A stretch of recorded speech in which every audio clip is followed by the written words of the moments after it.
បាទសួស្តីបងប្អូននៅក្នុងបណ្ដាញសង្គមទាំងអស់គ្នាបានលោកគ្រូអ្នកគ្រូរៀមស្បនទាំងអស់ជាទីគោរពជាទីរាប់អាន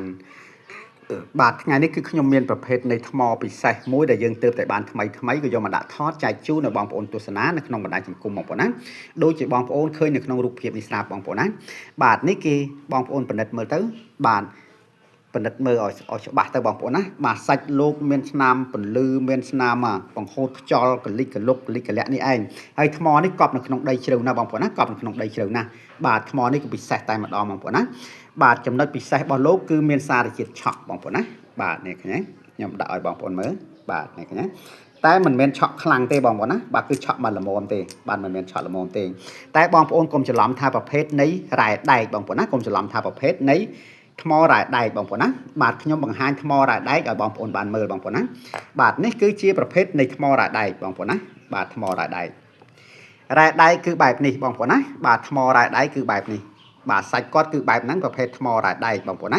ាបងប្អូនមើលស្នឹមមើលអីទៅគឺគេហៅថាថ្មរ៉ែដែកបែបនេះបងប្អូនណាបាទបងប្អូនខ្លះឲ្យតែឃើញឆក់បាទពេលដែលយើងផុសទៅគាត់តែងតែថារ៉ែដែកតែគាត់មិនពិនិត្យថារ៉ែដែករបៀបម៉េចថ្មប្រភេទផ្សេងទៀតគឺយ៉ាងម៉េចបងប្អូនណាដូចខ្ញុំបានជម្រាបចឹងបាទនេះគឺជាប្រភេទថ្មរ៉ែដែកខ្ញុំយកមកផ្ទុះកងឲ្យបងប្អូនមើលទាំងអស់គ្នាបងប្អូនណាបាទចំណែកឯមួយដុំនេះបងប្អូនណាបាទចំណែកឯមួយដុំនេះគេហៅថាថ្មអាចផ្កាយបងប្អូនណាថ្មអាចផ្កាយយើងប្រៀបធៀបទៅយើងពិនិត្យមើលទៅដូចគេផ្សាយនៅក្នុងបណ្ដាញសង្គមអញ្ចឹងបងប្អូនណាប្រភេទសាច់ថ្មនិងតម្រង់របស់ថ្មបាទតម្រង់របស់ថ្ម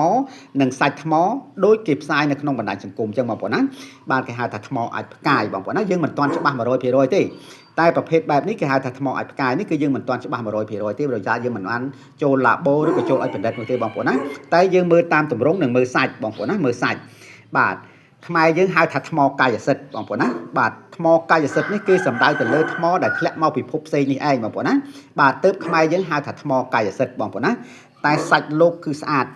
បងប្អូនមើលកន្លែងដែលខ្ញុំឆាបបងប្អូនណាបាទធ្ងន់ណាបងប្អូនណាមានទម្ងន់ប្រហែលជា5គីឡូ4-5គីឡូ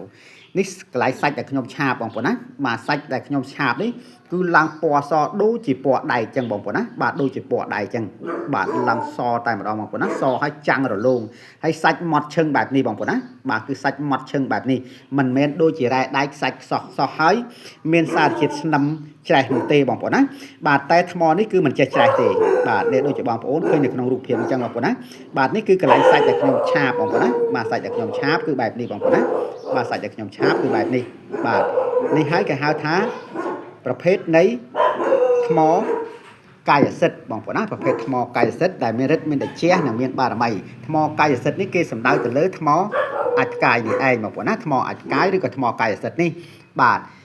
គឺធ្លាក់ពិភពផ្សេងមកអញ្ចឹងទៅមិនដឹងជាមានអាយុកាលរាប់រយរាប់ពាន់ឆ្នាំអញ្ចឹងទៅបាទខ្មែរយើងហៅថាថ្មកាយសិទ្ធិនេះឯងបងប្អូនណាបាទចាស់បុរាណលោកប្រើគឺមានฤทธิ์មានតេជះនិងមានបារមីបងប្អូនណាបាទថ្មនេះគឺចម្លែកពិសេសតែម្ដងបងប្អូនណាបាទហើយឆក់ស្អាតណាស់ដូចជាបងប្អូនឃើញរឿងរូបភាពនេះស្រាប់បងប្អូនណាឃើញនៅក្នុងរូបភាពនេះស្រាប់បាទគឺមហាពិសេសក៏យកមកឲ្យថតចែកជូនដល់បងប្អូនទស្សនានៅក្នុងបណ្ដាញសង្គមបងប្អូនណាបាទនេះបងប្អូនមើលសាច់អស់ទាស់ហើយបងប្អូនអើយឆាបហើយសាច់ឡើងភ្លឺរលោងឡើងម៉ត់ឈឹងហើយសាច់ឡើងខ្មៅក្រាប់តែម្ដងបងប្អូនណាបាទសាច់លោកខ្មៅក្រាប់ហើយម៉ត់ឈឹងដូចជាប្រភេទថ្លើមថ្មអញ្ចឹងបាទសាច់គាត់គឺស្អាតណាស់បាទបែបនេះបាទហើយប្រភេទថ្មនេះដែរដូចខ្ញុំបានជម្រាបចឹងបងប្អូនណាបើសិនជាបងប្អូនដែលគាត់មើលឃើញហើយបាទគាត់ដឹងថាថ្មអីសូមជួយប្រាប់ផងហើយអ្នកដែលមាននិស្ស័យជាមួយនឹងលោកចង់បានយុទ្ធតៈលើហឹងលើអាសនៈឬក៏សាងជាតួអង្គអីផ្សេងបាទសូមតំណែងតាមលេខទូរស័ព្ទខ្ញុំបាទដែលនៅខាងក្រោមឬក៏តាមរយៈលេខ Telegram ខ្ញុំបាទគឺលេខ Smart ទាំងឯងបងប្អូនណាគឺលេខ Smart ទាំងឯងបាទនេះគឺខ្ញុំជូតទឹកបន្តិចបងប្អូនណាបាទជូតទឹកបន្តិចសាច់គាត់គឺនៅខាងក្រៅបែបនេះគឺពណ៌ខៀវបងប្អូនណាបាទពណ៌ទងរាងខៀវបាទនេះឃើញនេះគឺខ្ញុំជូតទឹកបងប្អូនណាបាទជូតទឹកបន្តិចទៅគឺសាច់គាត់ពណ៌ទងរាងខៀវបងប្អូនណាបាទពណ៌ទងរាងខៀវសាច់ខាងក្រៅបាទតែខាងក្នុងនេះគឺខ្មៅក្រាប់ទេបងប្អូនណាខាងក្នុងគឺខ្មៅក្រាប់តែម្ដង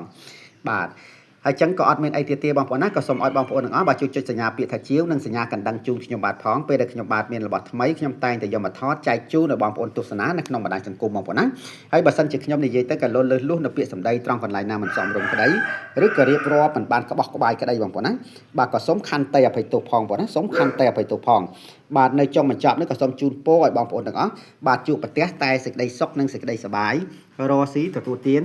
មានបានទាំងអស់គ្នាបងប្អូនណាបាទសូមអរគុណច្រើនហើយក៏សូមជម្រាបលាបាទសូមជម្រាបលានេះនៅដីនៅអីជាប់នៅឡើយទេបងប្អូនណាគឺយើងលាងមិនបានច្រើនទេសាច់របស់លោកគឺស្អាតបងប្អូនណាគឺស្អាតណាស់បាទពិសេសតែម្ដង